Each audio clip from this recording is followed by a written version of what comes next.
Hello everyone, this is प्रीति। आज हम पढ़ेंगे computer basic and PC software, जिसका कोर्स कोड है BCS 011 ब्लॉक 1 एंड यूनिट 2। ठीक है, यूनिट 2 जिसका नेम है फंक्शनिंग ऑफ अ कंप्यूटर। ठीक है, जिसके अंदर हम component of a digital computer and their role पढ़ चुके हैं, नंबर सिस्टम भी पढ़ चुके हैं, कंसेप्ट ऑफ इंस्ट्रक्शन भी पढ़ चुके हैं। आज हम element of CPU and their role पढ़ेंगे। ठीक है, तो CPU में मेनली ये 6 यूनिट्स होती हैं, 6 कंपोनेंट्स होते हैं, जैसे कि control unit, arithmetical logical unit, register, cash, buses and clocks. ठीक है, तो हम स्टार्ट करते हैं। कंट्रोल यूनिट का क्या काम होता है, क्या वर्क करता है वो? द CPU यानी कि control unit provide several functions, ये फंक्शंस प्रोवाइड करता है। इट फैच, ठीक है, फैच करता है मतलब किसी भी इंस्ट्रक्शन या फिर डाटा को लेकर आता है, डिकोड करता है और एग्जीक्यूट करता है। ठीक है, इट इशूज कंट्रोल सिग्नल्स, ये क्या करता है, इशू करता है कंट्रोल सिग्नल्स को। ठीक है, दैट कंट्रोल हार्डवेयर, जो क्या करते हैं, हार्डवेयर को कंट्रोल करते हैं। It move data around the signal, ये क्या करता है, डाटा को मूव करता है अराउंड द सिस्टम, सिस्टम के अराउंड। ठीक है, इसके बाद है अर्थमेटिक लॉजिक यूनिट। इसके अंदर 2 मेन फंक्शंस होते हैं। जो फर्स्ट फंक्शन है वो क्या होता है, it perform arithmetic and logical operation यानी कि डिसीजन।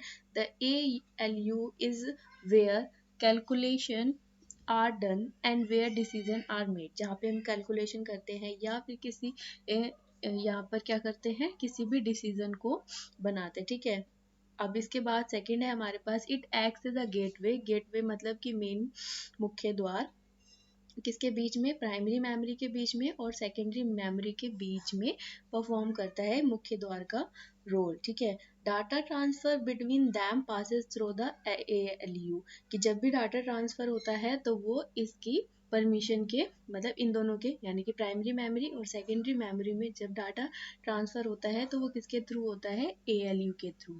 ठीक है, इसके बाद है हमारे पास रजिस्टर। तो रजिस्टर्ड क्या होते हैं, रजिस्टर्ड होते हैं कि एक हाई स्पीड मेमोरी होता है जो कंप्यूटर के प्रोसेसर में निर्मित होता है। ठीक है, बनता है।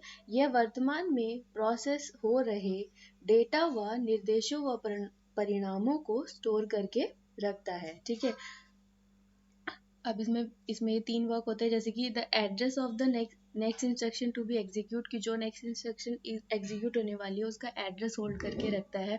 The current instruction being decode, current instruction को डिकोड करता है, और जो रिजल्ट आता है, द रिजल्ट ऑफ कैलकुलेशन। ठीक है, इसके बाद जितने भी हमारे रजिस्टर्ड होते हैं, ठीक है, जो हमारे मतलब प्रोसेसर होते हैं, उसके अंदर अलग अलग तरह के रजिस्टर होते हैं जो अलग अलग पर्पस के लिए यूज किए जाते हैं, बट मोस्ट हैव सम और ऑल, किसी में कोई होता है, किसी में कोई होता है और किसी में सभी होते हैं।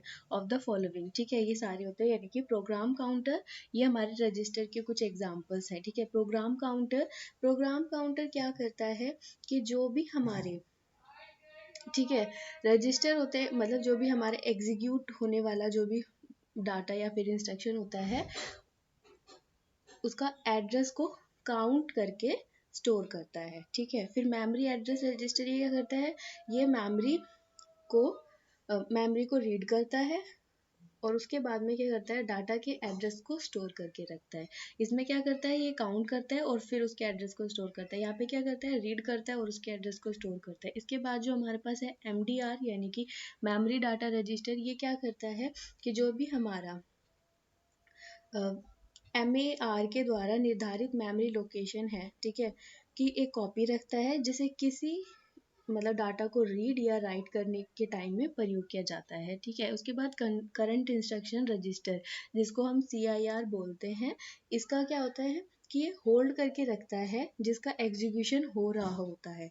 ठीक है, उसके बाद एक्यूमुलेटर क्या करता है, इसका उपयोग किया जाता है कि सिस्टम में जो भी मतलब रिजल्ट जनरेट होता है या उसको स्टोर करने के लिए किया जाता है। ठीक है, आउटपुट रिजल्ट जो जनरेट होता है उसको स्टोर करके एक्यूमुलेटर के द्वारा रखा जाता है। ठीक है, नेक्स्ट है हमारे पास कैश। तो कैश इतनी मतलब ये सबसे तेज मेमोरी होती है जो कंप्यूटर माइक्रो ऑपरेशन को मतलब हाई स्पीड डाटा एक्सेस प्रदान करती है। कैश का उपयोग यूजर द्वारा किए गए इनपुट को संग्रहित करने के लिए किया जाता है और जो कंप्यूटर माइक्रो प्रोसेसर के कार्य के लिए आवश्यक होता है, लेकिन मेमोरी रैंडम एक्सेस मेमोरी यानी कि रैम और हार्ड डिस्क की तुलना में कैश मेमोरी की क्षमता बहुत कम होती है, मतलब बहुत कम चीज़ों को ही होल्ड करके रख पाता है, बट ये बहुत ज़्यादा हाई स्पीड वाला होता है। ठीक है, नेक्स्ट हमारे पास है बसेस। तो बसेस क्या होती है, हाई स्पीड इंटरनल कनेक्शन है जिसमें क्या होता है, बसेस का इस्तेमाल होता है डाटा को कंट्रोल सिग्नल को सेंड करने में, जो कहाँ पर भेजा जाता है, प्रोसेसर से कहाँ पे भेजा जाता है, अदर कंपोनेंट्स के पास में। तो यहाँ पे 3 टाइप्स के होते हैं ये। एक होता है हमारे पास एड्रेस बसेस, जो क्या करता है, कैरी करता है मेमोरी एड्रेस को from the processor to other components such as primary memory and input output devices. उसके बाद होता है ये, मतलब ये क्या करता है, एड्रेस को, मेमोरी का जो एड्रेस होता है उसको क्या करता है, प्रोसेस करता है कहाँ पे, अदर कंपोनेंट्स के पास, जो क्या है हमारे पास प्राइमरी मेमोरी या फिर इनपुट आउटपुट डिवाइसेस। उसके बाद डाटा बस, जो क्या करता है, कैरी करता है एक्चुअल डाटा, जो एक्चुअल डाटा है उसको कैरी करता है। ठीक है, और between the process and other components के पास तक पहुंचाता है। और कंट्रोल बस क्या करता है, कंट्रोल करता है, मतलब कैरी करता है कंट्रोल सिग्नल्स को, ठीक है, from the processor to other component तक। ठीक है, the control bus also carry the clock pulses. जो कंट्रोल बस होती है वो क्या करता है, क्लॉक पल्सेस को भी यूज करता है। तो अभी हम क्लॉक के बारे में भी पढ़ेंगे। तो क्लॉक क्या होता है, क्लॉक क्या करता है, the CPU contains a clock. जो CPU है उसमें क्लॉक होती है which is use to coordinate all the computer component. जो क्या करती है, जितने भी हमारे कंप्यूटर के कंपोनेंट होते हैं उसके साथ में कोऑर्डिनेट करती है। ठीक है, the clock send out a regular electrical pulses which synchronous means क्या होता है, एक टाइम के थ्रू ही वो उसको भेजा जाता है ऑल द कंपोनेंट्स, सभी कंपोनेंट्स के पास में। ठीक है, the frequency of pulses is known as the clock speed. जो मतलब फ्रीक्वेंसी होती है पल्सेस की, जिसको हम क्या बोलते हैं, क्लॉक की स्पीड के नाम से भी जानते हैं। Clock speed is measured in hazard, जिसको जो क्लॉक की स्पीड होती है उसको हम हैजर्ड्स में मेजर करते हैं। The highest the frequency, the more instruction can be performed in given moment of time. I hope कि आपको ये समझ में आया होगा। अगर वीडियो अच्छा लगे तो वीडियो को लाइक करें, शेयर करें, एंड अगर आपका कोई भी सजेशन है या फिर कोई क्वेरी है तो नीचे कमेंट बॉक्स में मुझे ज़रूर बताएं। चैनल को सब्सक्राइब करें। Thank you for watching.